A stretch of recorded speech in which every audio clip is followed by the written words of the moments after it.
Geek Vibes Nation presents What's Poppin' in Pop Culture. Pow, pow, pow, pow, pow. Powered by ConQuest Journals. Pow, pow, pow, pow, pow. Here's I Tia. love that. Here's Tia. Pow.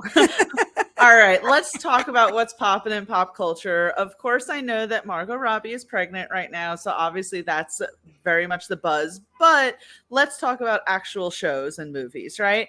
My first report is about Resident Alien finally getting a season 4 update. I was really worried about that because season 3 had ended and it had been some time before we got an announcement about season 4. We will be getting a season 4 of Resident Alien. It will be on a new network. It is no longer going to be on the Sci-Fi Network, instead the USA Network. So go there to check out. But I'm just very excited to see more of Alan Tudyk as our Resident Alien. Oh my gosh. Can I just say, I fully support that because I was like, why are we being nervous about this? I was very nervous. I was incredibly nervous, especially what had happened to Winona Earp a few years ago. I was very nervous that the same thing was going to happen to Resident Alien. Yeah. Yep.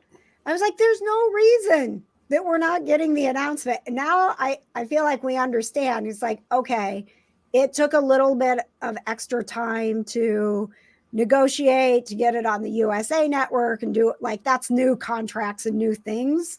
So it's like, yay, but they could have at least said, like, season 4 is coming. Just stand by. They just make us nervous, but ultimately in the end, it is good. Sci-Fi does have good stuff, but their budget is definitely lower than a network like USA, and also a USA Network will be able to reach a lot more people. And I saw something that USA is hoping to get back into the original series game. So, really? Yep. Mm-hmm. Well, they're definitely going to need something for Monday night, since Monday Night Raw is going to be moving to Netflix in 2025. Oh, that's right. So, yeah. Did I see you talk about USA Network?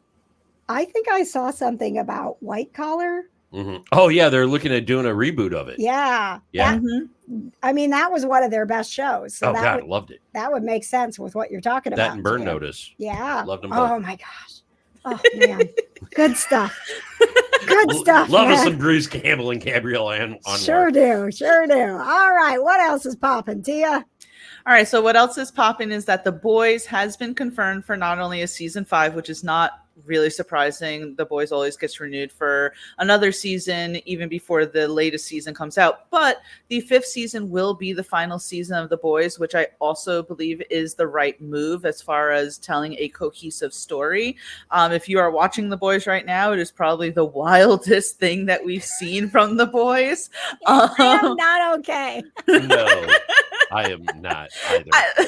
Listen, Anthony Starr does the best performance as Homelander, and I'm a little salty that people are so surprised that he's not like Homelander in real life. Everyone is there was an interview where he was like, people are genuinely shocked when they're like, wow, you are nothing like Homelander. And it's like, do you think he would have a job if he was like Homelander in real life? Do you think he would like be allowed on the streets if he was like Homelander?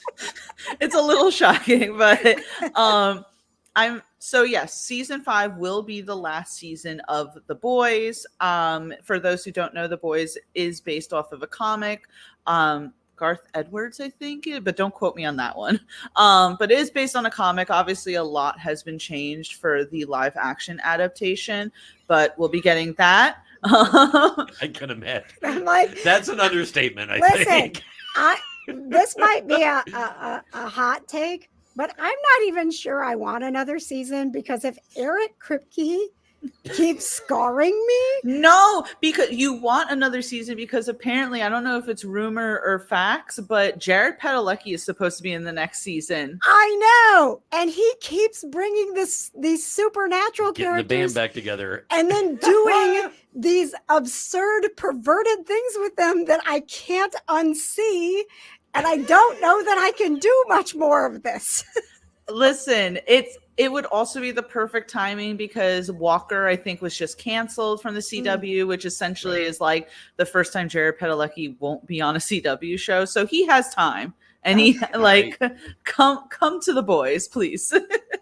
I mean, at least at this point with Jeffrey Dean Morgan, his role has not been to where I'm like I can't unsee Rob Benedict doing the Oh thing. I my can't even talk God. about Rob Benedict. I was like, and he's like, "That's Rob Benedict, right?" And I'm like, "No, I don't want it to be. I don't want it to be." And he's like, "Yes, it is." And I'm like, "I don't know. I don't want it to be."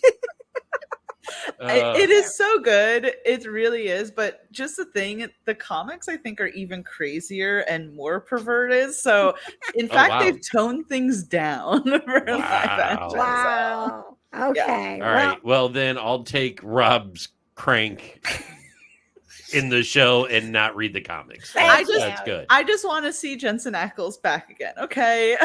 Right. I don't know that I want to see anybody else doing anything in the show. I just sit through it and I'm like, oh God. Yeah. And then we have Gen V to also be wacky. So there you go. We haven't watched that yet. I know you said that's really good and that some of the characters from The Boys kind of cross over. So we need to put that on our list of things to watch. 100%. All right. What else is popping, Tia? So our final story of the night is that Beverly Hills Cop's Axel F tops Netflix movies chart with 41 million views in debut, which is really cool that movies get a chance to have more love on the streaming platform, since it seems like not everyone is going to the movies or people aren't appreciating it. So, I mean, Beverly Hills Cop's Axel F is doing pretty good on Netflix, as you can see. You know, Patches and I haven't really talked about this since we watched it. Yeah. So I don't really know his thoughts. We had a good time. I know he enjoyed it. What I really appreciated about it is that they did not try to like bring this into the current times. It was all the same music. Like the soundtrack was all the same songs. Yeah. It was just there's a lot more but starting out the movie, much like Top Gun Maverick, right? It gave you it almost kind of gave you it hugged you, right? It's like, hey, welcome back. But I think that Maverick did kind of like move into current times, and Axel F was just like straight up, this is how we did the original movie.